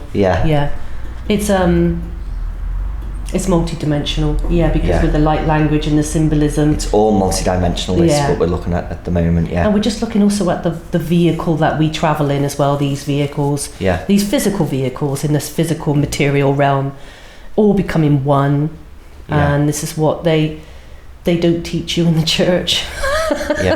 Or they don't teach you in school. They believe everything's outside of you when everything is you. You are it. We are one. Nothing's outside. Everything's inside, in here, in your heart. In here, which is your soul, which is your spirit, which is God. God, which is consciousness. So I'll take a picture of that. We'll take a picture of that and put it up, definitely. So, so in terms of that we are God and we are manifesting this reality, do you have any sort of advice on current issues, what we're seeing with the COVID agenda and stuff like that, like the New World Order agenda and stuff we're seeing at the moment? How can we, what can we do to really help this situation at the moment? So we're conduits, we're anchors. We need to anchor as conduits, as an anchor. We, the body of the Christ, the crux, the consciousness, we need to anchor in the higher timeline. We need to anchor in higher frequency and vibration as us being the conduits to anchor this in. And we can do that through our light work, through spreading the light, through leading by example, being the shepherd, being the ash, leading by example, leading in service. How can I serve? How can I get my purpose? What is my purpose? How can I serve? And keep anchoring in light, keep spreading the truth, keep spreading the light and illuminating people. You can't go against their free will, but you can't tell them, but you can show and lead by example. And that's what we have to keep doing. Go on the ley lines, plant crystals on the ley lines, open up sacred grids, create node points across this planet. Do your light work and spread the light wherever you go. And now, just by you breathing, you spread the light because you're a conduit, because you're an anchor. And be of the realm, but not in it. So you are the observer looking in. Don't be inside the whirlpool. Say we're on the sea and we're in this hurricane, and you've got the eye of the storm. All right, there's the eye of the storm, and everything around you is going. You want to be in that 0 point. Be in the center, the eye of the storm, but looking inside. Be the observer. Be the silent observer. And don't get caught in the waves. No, and don't get caught in the waves, and stay in neutrality. Stay neutral, stay in neutrality with everything, and that is being a silent observer at the same time doing your work, your light work, and spreading the light and the truth and the love and the way. And I think that's it, isn't it? It's a lot of people are getting overwhelmed with things at the moment, but there's still so much freedom and potential to start creating these node points or starting to create anything that's higher frequency. We can just go out and have conversations with each other and spread that light and remind people that although there is so much going on at the moment, you know, this can serve us to act as the catalyst, like you said before. And get off the internet. Yeah. Stop looking at the psyops and well, that's up to you, but I mean, each individual might gain something from that, but personally I do not engage with it because I am outside looking in. Yeah. And you already know that the COVID stuff, you already know that you don't need to carry on learning it's real, about that. But it's being used. But where it's the energy that was put behind it and why. And the reasons and the agenda. Yeah. But don't get caught in that, because that's the same fear. Don't get caught in the program. It's the same fear, isn't it? Yeah. Whether or not you're looking at it from the mainstream media or the alternative media, if it's creating fear within you, then it's not going to save you. Be the architect that you are. You're the grand architect, the grand geometrician. Okay, the big G, you are, and you're programming, you're making your reality. Don't program into the fear and all the programs around you. Be outside looking in. You know, so just be wise in what you read and what you watch. So that would be your advice really for the future. So just going back into the teleportation experience and how it linked into the masonry and stuff like that. So are you still in communication now at the moment? Yeah, with my multifaceted self and my galactic selves that are up there, and I'm just here in this projected form. I have a masculine facet as a feminine facet out there in a galactic, and we're in a galactic vessel, in a higher dimensional galactic vessel. And I will tell you, Ashtar Kari, I have not told you this. So I have a higher aspect. So I hate to say higher, but they're just they're in a galactic body, and his name is Ashtar Kari. And also I am with him in my higher physical galactic form as Aurora. Still, but also I'm projected here as well. Or objective form. And we adapt certain archetype energies whilst we're here. Someday I'll feel, and I'm in my Athena archetype energy. Doesn't mean I am Athena. There is no Athena. It's an archetype it's an energy. archetype. Or I'm in my Merlin, or I'm in this, or I'm in that. You're not an incarnation of it. You're in the archetype energy. I'm in my galactic mode. Some days I'm really embodying Aurora in here on Earth, and embodying Kari, Ashtar Kari. But also we also are multifaceted, and we can project our consciousness, or our soul can also enter into another vessel on the planet. And that's what's called twin flames. Oh my God, and we can go on and on about the twin flames. So do you think that, because there's a lot of controversy around twin flames, and within the spiritual community, maybe some people have abused that kind of term, and it can be an excuse for maybe not a very good relationship, and then always meet twin flame and meant to learn from him and all this type of stuff. But there's so much connotation around it as well, and energy that's been put into it about how all it is, the twin flame, is that you are existing in which we are, we're multidimensional, but you also, your soul exists in that body over there as well, in the same timeline. It's very rare to have that, but it does happen. So it's the same soul. The same soul inhabiting two physical earth vessels at the same time. Oh my God, you will know when that happens. When you find the twin flame. But so that would sort of suggest that not everyone has a twin flame. That not on this planet.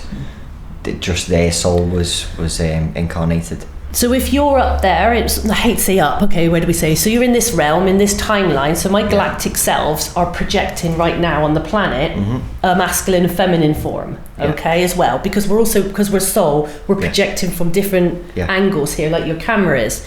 So there could be two versions of yourself here in a masculine and feminine form, or two feminines or two masculines. It is rare. But, or it's just a soulmate or whatever. But when when you found that other aspect of your soul, because it won't be a volatile relationship. That doesn't exist in a twin soul. No volatile, no anger, no punching or kicking each other or strangling or constant abuse or narcissistic behavior. No, that doesn't exist in a twin soul. Yeah. That's a karmic thing. That's a soulmate, and you can get caught up in the twin flames because your ego is familiar with that energy, and then you class yourself as something called trauma bonding. I've got a trauma bond experience with that one, that means they must be my twin flame. It's there's a lot of misconception in there, isn't there? Your twin will never hurt you. Because it's you. Yeah, it's you. Yeah. In another body, they would never hurt you. You would never hurt them. It's you. Yeah. You would never be narcissistic and volatile. Yeah. It's you. It's completely no. So it is happening. There are twin souls on the planet, and they will meet up when it's the right time for the soul to come into union with itself, for purpose of light work, coming together on this planet, doing the great work, doing the good work, doing the light work, and your union is so special.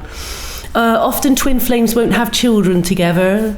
No, not really, not twin souls. No, they'll have children with soulmates or karmics, because they'll come together at a certain point when it's so important for their soul mission.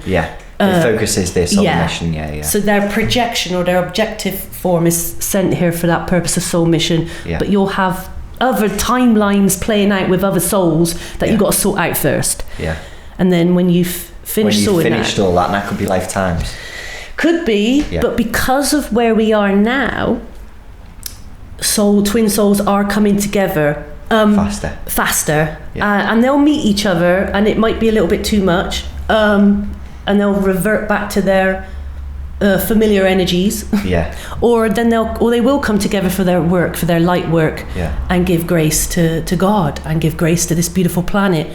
Or they'll stay in their volatile stuff, what they got to learn, and that's not a twin soul. No. It's not a twin soul. Not a twin soul. A twin soul is youth. That's the pure mirror. The pure you, and you just inhabit in but two souls can go into one vehicle. Okay, so like as the merge takes place, and then as what happened with me, that can happen. You can have two souls inhabiting one physical vessel at once for a period of linear time, so to speak.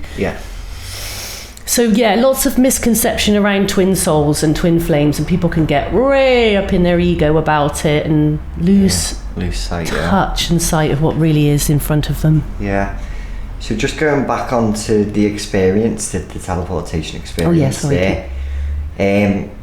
so after you'd had it, and then you'd gone through the esoteric orders, and you were more aware then of the planet that you came from. What was the name? Well, because we inhabit many planets at many times and many timelines, but for this vehicle for me right now, this vehicle spent a lot of time with the Galactic Federation headquarters, because remember my Aurora self is part of this. So I've gone back to Ganymede, okay? There was a soul exchange or a soul transfer. I went to Ganymede, where the headquarters are for this solar system, for this sector, this quadrant sector of this space. Venus also has its own base as well. But the main one is Ganymede, that's the main one. So I went back and I spent what we would perceive linear time, 5 years there. But came back 5-6 minutes into this reality, into this density, into this dense realm. And that's where I struggled finding my body. But all the memories have been coming back to me of this beautiful, beautiful moon called Ganymede, and what's on there, and the beautiful waterfalls, and the technology, and the love, the light that's there, and the cities that are inside the planet and on the planet. Well, they're like, it's a moon. They say it's a moon, a cratered moon. It's almost a projection. What we perceive Ganymede to look like is a projection. It's not the real Ganymede. It's something the satellites are doing. They're projecting back this stuff. NASA have got this thing going on with the satellites that's not showing you the true images, because they've weaponized space. Satellites are the weapons. And what are they doing? What would you say the satellites are doing? Many things. not very good things either. So we just got to be mindful of that. But then don't be mindful of it, but don't be fearful. Be fearful and don't lower your vibration to that fear state. Be aware. You acknowledge that they exist. You acknowledge it's all projection images coming back. It's not the real planet. You're not looking at the real planet here, but just don't. Well, NASA just, all of this, a lot of their stuff just looks like CGI, doesn't it? We done a conference in Liverpool, the Consciousness Arising Conference, and Kevin West, or Kevin O'Doherty, he done just a presentation showing all the NASA footage and all that, and showing how it just didn't like it. He's a filmmaker, and so he deals with CGI, and he was just showing that it was you can kind of just see just by looking at it. It's like have we been to the moon? Yes, we have, but it was very staged at the beginning. But we have been to the moon, and we were warned off the moon, so to speak, by the darker entities, the draconians. So you think that the moon landing that we seen broadcast on television in the 60s? I think that wasn't real. That was not real. There was, and then we did go to the moon though. We did eventually get real footage, I believe, but not the first footage. No, I don't believe that was. What do you think about the remote viewing and stuff like that? Are people able to remote view and access the moon without physically? I've done it. Yeah, a remote view. You can do it, but just be careful when you remote view people. You protect yourself inside your Merkaba. Yeah, what's a Merkaba? Your Merkaba is your vehicle. That is your starship, yourself. Is that your astral body? Or is that your... It's your light body, your rainbow diamond light body, which is a Merkaba, which is a tetrahedron, which is the star. Yeah. It's what you're in. The planet has a Merkaba. You have a Merkaba. The plants have a Merkaba. The animals, the birds, the bees, everything has a Merkaba. Yeah. Everything has a vehicle that we travel in. That's how we bio-relocate our consciousness. If we can't physically take this vessel, we travel in our Merkaba. When you do that remote viewing, you place yourself in that white light inside your Merkaba with white light around you, so you protect yourself before you remote view, because otherwise you can invite all sorts in. Because you've not protected yourself properly. And is remote viewing, is that more of a psychic travel thing, or is that more of an astral travel thing? Third eye, through your third eye and your poultry gland. A lot of the remote viewing is done in this chakra, and but if you're not connected in your inner heart whilst you try and do this is where people are going into different timelines, and they're only seeing that one timeline, and they report back when they're not realising there's other variable timelines playing out as well. People said, so space wars and all of this. Well, what timeline are you in? What are you in, the fourth dimension? You know, be careful what astral realm you're floating in as well, because if you've not protected yourself. And how can you be aware of what astral realms you'll go into and stuff like that? Is it just a case of educating yourself beforehand? Yeah, and you'll start feeling what's right. You'll know in feeling when you're going in, when you're deep in your meditation and you protect yourself, and then you go in your inner heart realm. That's how you travel. You connect the two the infinite symbol. You connect your heart mind chakra constantly, and that's how because your heart chakra is it's multidimensional. That's where you go in through here, and then through here. It's because otherwise people go through here and don't protect themselves. Go through here, your inner heart, because this is the dimensional portal right there. It's your heart, the rose, where you see Jesus, and he's got this rose here. That's your inner heart. That's your dimensional portal right there. You go through here because it's safe. So how do you feel now about the future and what you're going to be doing, and what, obviously you've said there that you're a multidimensional light warrior, a galactic starseed light worker. What does that mean to you, and who are you involved with, and are you actively bringing light to this planet on a daily basis? We're conduits every night. Now we're anchoring light in. Now we're talking about truth and light. It's coming from a perspective, but all perspectives are valid. So we are just now doing our light work. Also, I'm going to be doing my crystal grid work again. I went out in 2018, 2019 up and down the country, sacred sites, placing particular crystals in geometric ways to open up the ley lines. Yeah. I'll be doing that again. I went over to Vegas and did it. Yeah. Saw loads of star family in Vegas. Oh yeah. But I also did a crystal grid workout there. Yeah. And in Arizona. I prefer Vegas than Arizona. Yeah. I love Vegas. I love Nevada. I love it. I felt quite at home there. I didn't really feel at home in Arizona. Yeah. Yeah, weird. I was going to ask you about that as well. So obviously for a lot of people, if anyone hasn't heard these concepts, then it probably sounds very far out for someone who's not even delved into any of this at all. But and for you at the start, it was crazy for you, wasn't it? You couldn't make sense of it yourself. Yeah. The experience that you had, you were kind of ostracized a bit within friendship circles and suppressed. You had to suppress what you'd been through. You couldn't openly speak about it. So then you felt very much alone, I imagine, on that journey. Oh, a long time, yeah. But then you actually ended up finding other people who had shared Like-minded experiences like yours, and even people from the same planet and stuff like that that you perceived that you went to or that you were from. Yeah.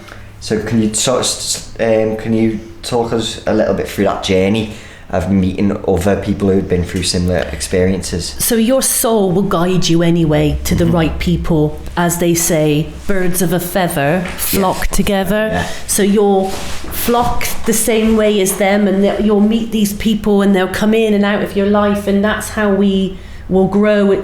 I call it a flower, like with the bees, that we jump from one flower, get the nectar, go to another, and we'll do it because we're flocking each time we connect with these souls that have been on a similar journey as us, especially with the galactic understanding as well. Yeah. And that the people talk about, but I'll go back to the journey, but that's it, that we flock together basically. Yeah. We naturally will flow to those people because we have timelines and soul agreements with them as well that are overlapping and playing out. Yeah. The soul agreements. People say soul contract, I'll say soul agreement. It's a better connotation to it, a nicer energy. Yeah. And that timeline that's playing out. Yeah. So who was the most sort of interesting person that you met that had been on a similar journey? Was there anyone that stands out? Were there lots of people that you've met that have had similar experiences, or are there few, or loads? Lots of people. I can't actually count. There's been so many interesting souls that we've crossed paths before. Yeah. And I think there was loads. I also, in the Masonic Order, I did have a spiritual guide, a teacher. Yeah.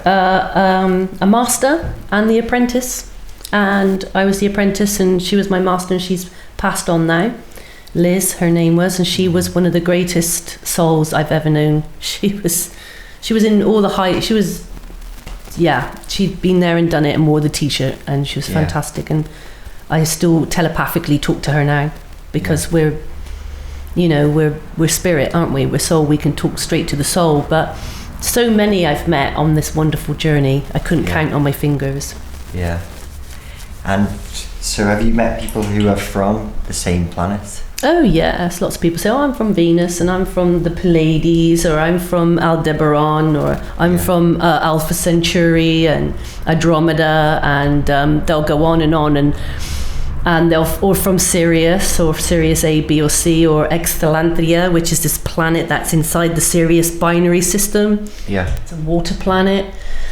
Or Lyra, they'll talk about, I'm from Lyra, which is Vega star, and you've got Lyra constellation. Yeah. And they'll talk about the Lyran Wars. We can go into the Lyran Wars, and that's where the Galactic Federation come involved with the Lyran Wars. Yeah. The Lyrans are cat beings. The ancient Egyptians depicted them in their the cat beings, Basset and Sekhmet. So they're Lyrans, guys.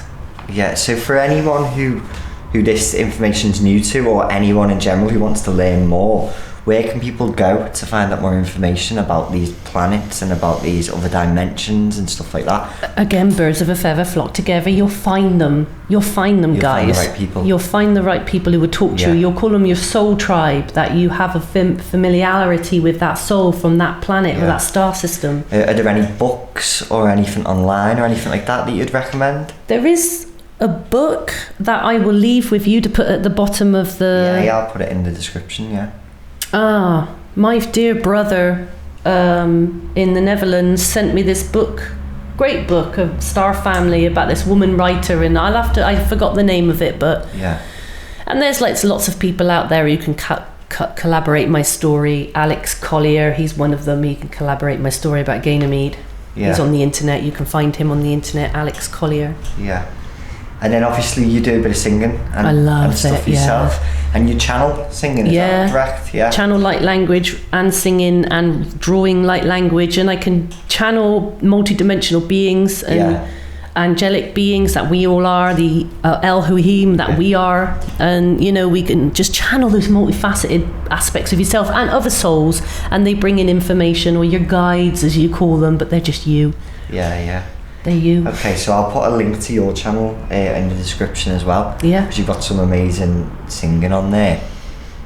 And some amazing information on there as well. I've had a little look at some of your experiences and some of the stuff that you've got on there. There's lots of channeled information on there from Star Family as well. Yeah.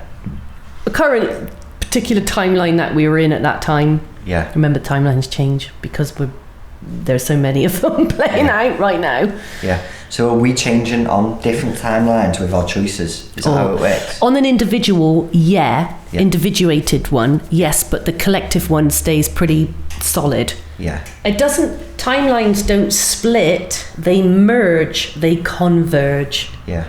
Nothing splits. When you've obviously heard about the Mandela effect. Yeah, so is that a jumping of timelines or something?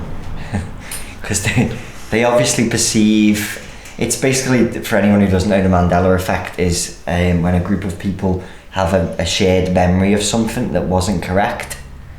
And is that jumping timelines? Yeah. Well, you're overlapping that parallel realm. You're overlapping that. Okay, so one would say, remember when Twinkies were called something else, and then suddenly it's now this, and it's like or a ketchup was something tomato. It's just where the timelines have merged and. So is that what you would say the Mandela effect was? Yeah. It's just it's a timeline convergence. Yeah, because I was wondering if that was the only thing that made sense to me. It's a timeline convergence. Must be some kind of parallel universe meeting. Is that how you see it? Yeah. As everything folds, it folds in on each other. Portals, wormholes. They fold in on each other. Parallel realms, parallel universes, parallel realities. Fold in on each other. Everything folds, merges and melds, and that's the beauty of it, of this fractal consciousness.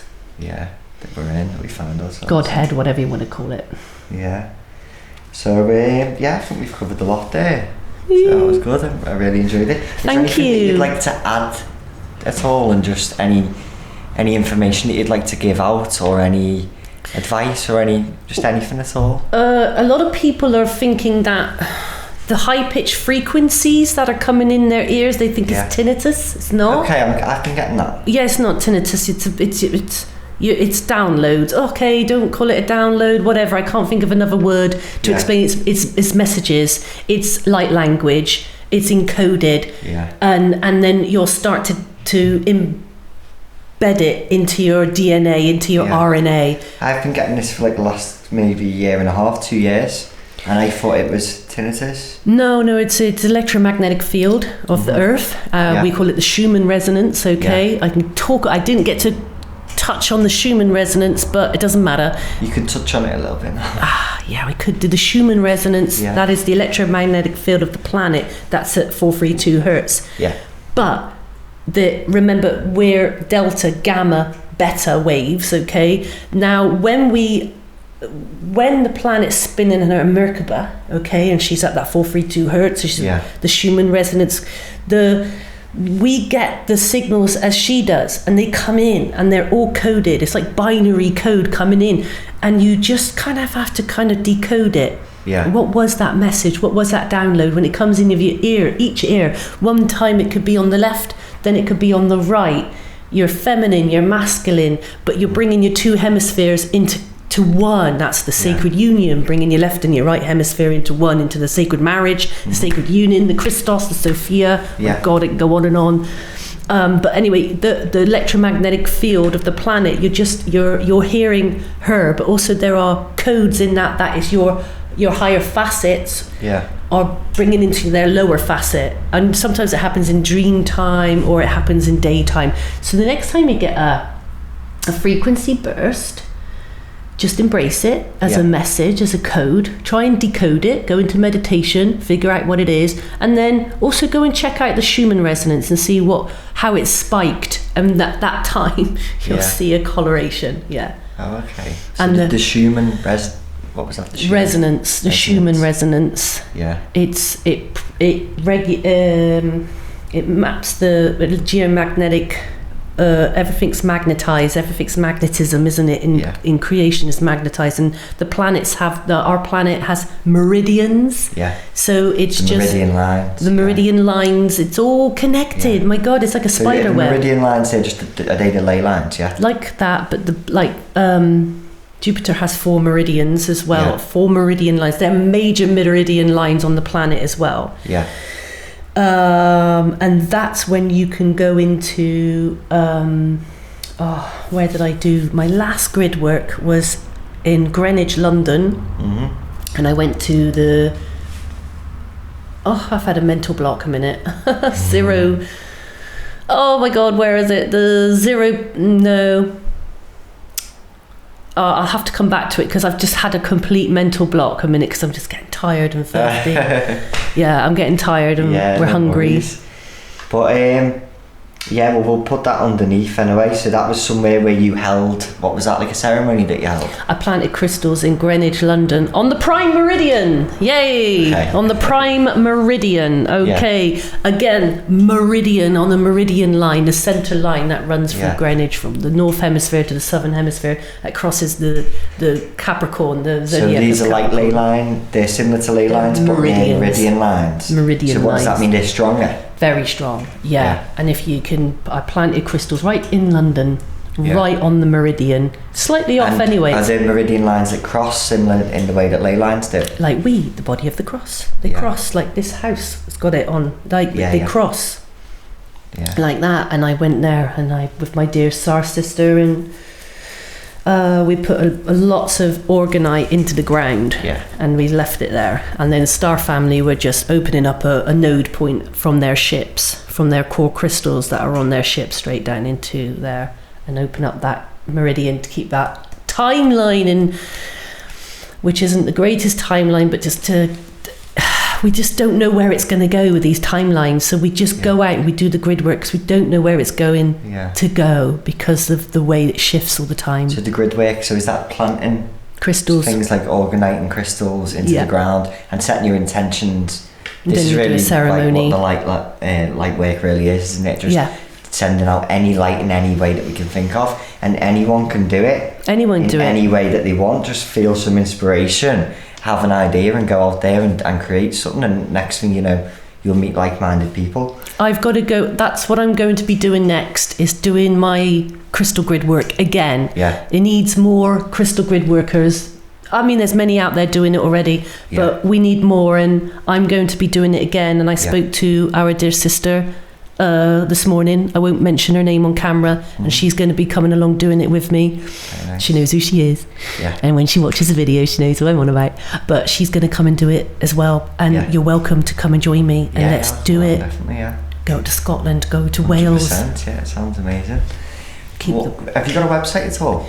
No. I wish I did, but I only got a Facebook and YouTube account. If anyone wants to contact you anyway, so like I said, I'll put the link below for the YouTube in the description, and should I put your Facebook link below there as well, or an email or something like that? Facebook, put my Facebook. I'm not on Messenger as much. People think they message me and I never go on it. Maybe put an email address down. If I could put an email address, for any reason, then they can do there. I could put, so I'll give you my YouTube and my Facebook and an email.